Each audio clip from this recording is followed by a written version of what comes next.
सांगलीत साहित्यरत्न लोकशाहीर डॉक्टर अण्णाभाऊ साठे यांच्या जयंती महोत्सवाची तयारी अंतिम टप्प्यात आली आहे.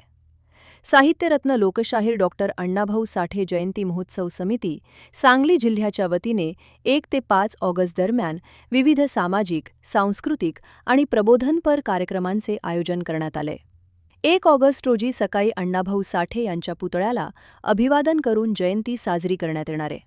2 ऑगस्ट रोजी वृक्षारोपण, विद्यार्थ्यांसाठी वक्तृत्व स्पर्धा, 3 ऑगस्ट रोजी अभिवादन सभा, तर 5 ऑगस्ट रोजी ही यात्रा शाहिरांची, क्रांतिकारकांची या विशेष सांस्कृतिक कार्यक्रमाने महोत्सवाची सांगता होणार आहे.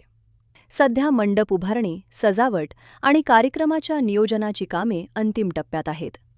साहित्यरत्न लोकशाहीर डॉक्टर अण्णाभाऊ साठे जयंती महोत्सव समिती सांगली जिल्ह्याचे अध्यक्ष अर्जुन नेताजीराव कांबरे यांनी ही माहिती दिली असून जयंती महोत्सवातील सर्व कार्यक्रमांना सांगलीकरांनी मोठ्या संख्येने उपस्थित राहून अण्णाभाऊ साठे यांना अभिवादन करा. सांगली जिल्ह्याचे सुपुत्र, महाराष्ट्राचा भूषण लोकशाहीर अण्णाभाऊ साठे यांची जयंती महाराष्ट्रामध्ये विविध भागामध्ये, विविध शहरामध्ये, जिल्ह्यामध्ये मोठ्या इतमानामध्ये केली जाते.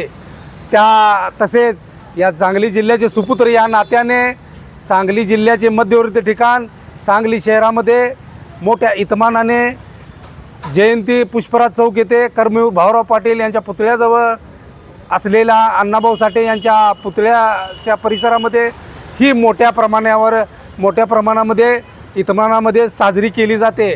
या जयंती महोत्सव समितीच्या वतीने दिनांक 31 जुलै ते दिनांक 5 ऑगस्ट दरम्यान विविध कार्यक्रमाचे आयोजन करण्यात आले. तरी या जयंती महोत्सव समितीचा अध्यक्ष मी अर्जुन नेताजीराव कांबळे मी जाहीर आव्हान विनंती करतो की सर्व बहुजनाने या जयंतीस अण्णाभाऊ साठे यांना पुष्पहार अर्पण करून अभिवादन करण्यासाठी या ठिकाणी उपस्थिती दर्शवावी ही मी कळकळीची विनंती करतो.